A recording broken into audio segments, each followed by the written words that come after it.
Ba'zan hayot sizni shunday kutilmagan yo'llarga boshlaydiki, o'zingiz ham hayron qolasiz. Bir oddiy bahor kuni bog'dagi tasodifiy uchrashuv va undan keyin sodir bo'lgan voqealar. Bu shunchaki tanishuv emasdi, bu taqdirning o'yini edi. Sanam. Uning ismi ham, o'zi ham boshqacha edi. O'sha eski uyning devorlari orasida bo'lib o'tgan olovli tun. Uning siri ochilganda men nima his qilganimni bilasizmi? Bu hikoya ehtiros, kutilmagan haqiqat va bir kechalik unutilmas lahzalar haqida. Assalomu alaykum, aziz tomoshabinlar. Bugun sizlar bilan bo'lishmoqchi bo'lgan hikoyam, ehtimol, ko'pchilik uchun tanish tuyular, lekin undagi burilishlar sizni befarq qoldirmaydi. Agar siz ham hayotiy, samimiy va biroz issiq hikoyalarni yaxshi ko'rsangiz, videoga like bosing va kanalimizga obuna bo'ling. Tayyor bo'lsangiz, boshladik. Hamma narsa o'sha kuni 2016 yilning 21 martida boshlandi. Navro'z ayyomi, havo musaffo, atrofda bayramona kayfiyat. Men shahardagi istirohat bog'ida o'zimcha xayol surib aylanib yurardim. Odam ko'p, hamma xursand, juftliklar qo'l ushlashib yurishibdi. Men esa yolg'iz edim. Birdan ko'zim unga tushdi. Sanam. U shunchaki chiroyli emasdi. U boshqacha edi. Qaddi-qomati kelishgan, yuzidagi tabassum quyoshdek porlardi. Uning harakatlarida qandaydir nafosat va o'ziga ishonch bor edi. Ochig'ini aytganda, uni ko'rib ichimda g'alati bir his uyg'ondi. Yuragim tezroq ura boshladi. Xuddi magnitdek meni o'ziga tortardi. Mana shu qiz bilan tanishmasam bo'lmaydi, dedim o'zimga. Lekin qanday? Nima deyman? Borib salom, go'zal qiz desam, oddiy tuyuladi. Hayajondan kaftlarim terlab ketdi. Nihoyat bir fikr keldi. Oddiy, lekin samimiy. Sekin uning yoniga bordim. U o'rindiqda o'tirib telefonga qarab turardi. Yaxshi qiz, kechirasiz, yolg'izmisiz deb so'radim, ovozim biroz titrab. U boshini ko'tarib menga qaradi. Ko'zlari shunday chiroyli ediki. Nimaga so'rayapsiz, dedi u biroz hayron bo'lib, lekin jahl qilmay. Men bor kuchimni yig'ib jilmayishga harakat qildim. To'g'risi, karuselga chiqmoqchi edim, lekin sherigim yo'q. Yolg'iz chiqish zerikarli. Agar qarshi bo'lmasangiz, birga chiqardik. U biroz o'ylanib turdi, keyin labining cheti bilan jilmaydi. Mayli, yuring, dedi. Ichimda bayram bo'lib ketdi. Urra deb baqirgim keldi, lekin o'zimni tutdim. Biz kassa tomon yurdik. Uning yonida yurishning o'zi bir zavq edi. Biz eng baland va tez aylanadigan karuselga chiqdik. Yonma-yon o'tirdik. Xavfsizlik kamarlarini taqdik. Karusel sekin harakatlana boshladi. Men unga qarab qo'yardim. U biroz hayajonlanayotgandek edi. Karusel tezlashdi. Shamol yuzimizga urila boshladi. Bilmayman, qayerdan buncha jur'at paydo bo'ldi, lekin men karuselni boshqaruvchi yigitga ishora qilib, yanada tezroq aylantirishni so'radim. U tushundi shekilli, tezlikni oshirdi. Sanam birdan voy deb yubordi. Uning qo'rquvi va hayajoni aralash ovozi menga yoqimli eshitildi.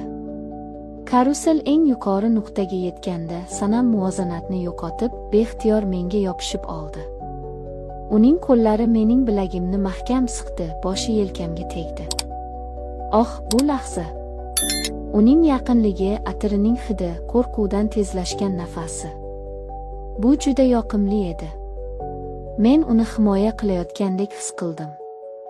Men ham sekin qo'limni uning beliga qo'ydim, go'yoki yiqilib ketmasligi uchun. U qarshilik qilmadi. Biz tushganimizda ikkalamizning ham boshimiz aylanardi, lekin yuzimizda tabassum bor edi. Bu kichik sarguzasht bizni yaqinlashtirgandi. Rahmat, dedi u sochlarini to'g'rilab. Qo'rqinchli, lekin maroqli bo'ldi. Men fursatdan foydalanib telefon raqamini so'radim. U ikkilanmay berdi. Biz xayrlashdik, lekin men allaqachon uni yana ko'rishni rejalashtirayotgandim. Uyga keldim, lekin xayolim faqat Sanamda edi. Kech tushini zo'rg'a kutdim. Yuragim dukillab unga qo'ng'iroq qildim. "Alo", dedi uning mayin ovozi. Biz gaplashib ketdik.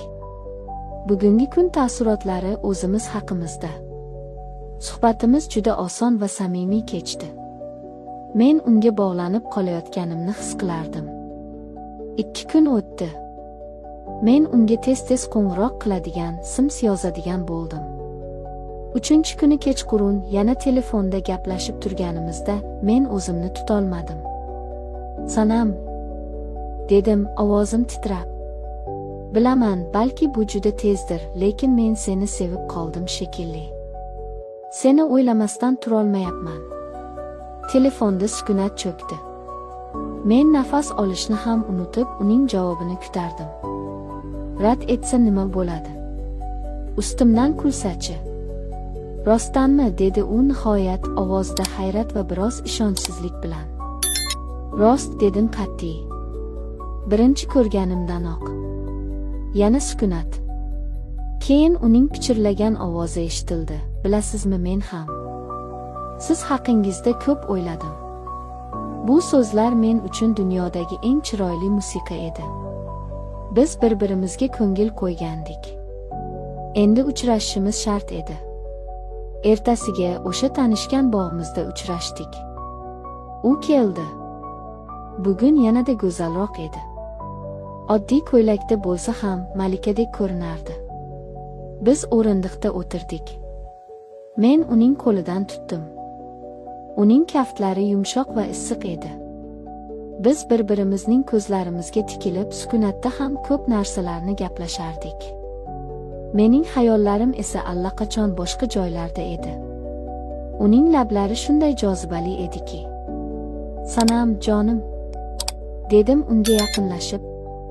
"Senga bir gapim bor." "Qanaqa gap?" so'radi u, ko'zlari katta-katta bo'lib. Men chuqur nafas oldim. "Bitta o'psam maylimi?" U biroz qizarib ketdi, uyalib yerga qaradi.